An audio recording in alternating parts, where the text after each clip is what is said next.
presenting to you the DONGFENG Box. And here I'll show you a few tricks, a few cool features that you can use in this car.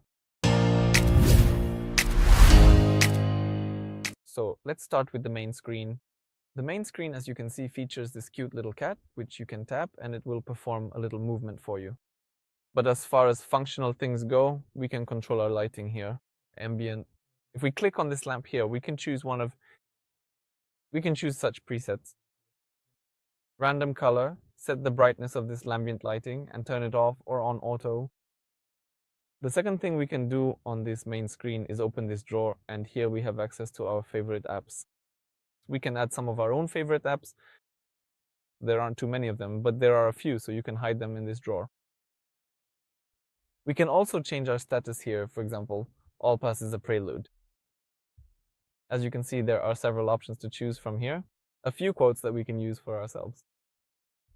If we click on the radio or on the engravings, depending on the settings we have here, the radio will also open up, which we can use. That's probably it for the main screen, but if we go here to the app, we can open up profiles which have also been prepared here by DONGFENG. There are a few cool things here. With one move, we can turn on Quick Cool to quickly cool down the car, or one touch warm if we want to heat it up really quickly. If we click on the information here, it tells us exactly what this profile does. So for example, it raises the temperature to 26 degrees. Of course, it uses outside air circulation. There are a few pieces of information you can read here. So we can create our own custom mode. I've turned it on now, but if we enable these settings here, we can choose edit settings, and we can set up our own dedicated module, a profile that we want to use sometimes. Now I'll just turn on the air conditioning so it doesn't make noise for us. When we move on to these profiles, we also have one more interesting feature, namely profiles like baby care.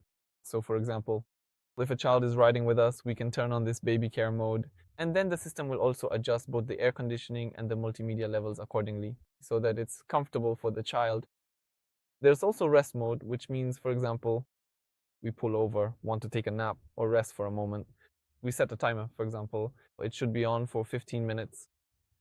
We press start, and the system will also lower the music volume, adjust the lighting, and recline the seat to a lying position. So it's a pretty cool feature that you can take advantage of. Another cool thing is hidden in the settings. So if we click on vehicle settings, we have a whole list here, of course, of safety settings, which I recommend keeping enabled. For example, we have lane assist here, or recognition, speed limit, as well as driver monitoring, meaning the internal camera that monitors our fatigue or distraction status. So I recommend keeping all these settings enabled. We've also prepared a separate video about this, which I recommend watching, but what's also cool is hidden in the lighting settings. If we click on light, we have an option called Follow Me Home. If we enable this option now, then when we park at our house or anywhere else and simply get out of the car, the system will shut down, the car will lock, but the lights will stay on for another 30 seconds.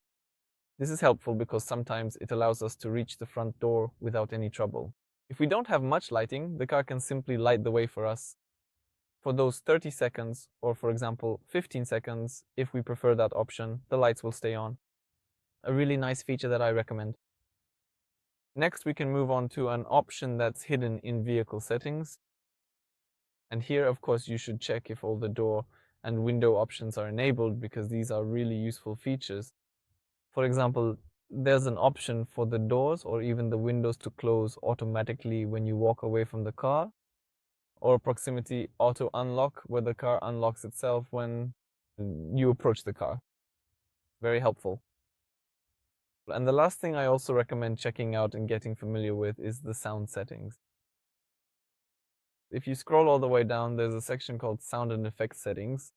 And here there are two cool features. One of them is volume balance. So if you click on volume balance, you can see where the music volume should be set, how centralized the speakers should be. Of course, we can set these settings to default, meaning right in the center. But for example, if we mostly drive the car alone and want it to be centered on the driver's seat, we can set it that way too. Another cool feature is speed volume compensation, which means that as we drive faster, the volume increases a bit. Noise, as well as music, will be slightly increased to adjust to that noise. I think this is also a nice feature to have enabled in this car. So I think that's all when it comes to the most important functions and interesting tricks you can easily use in the Dongfeng car. Thank you for your attention.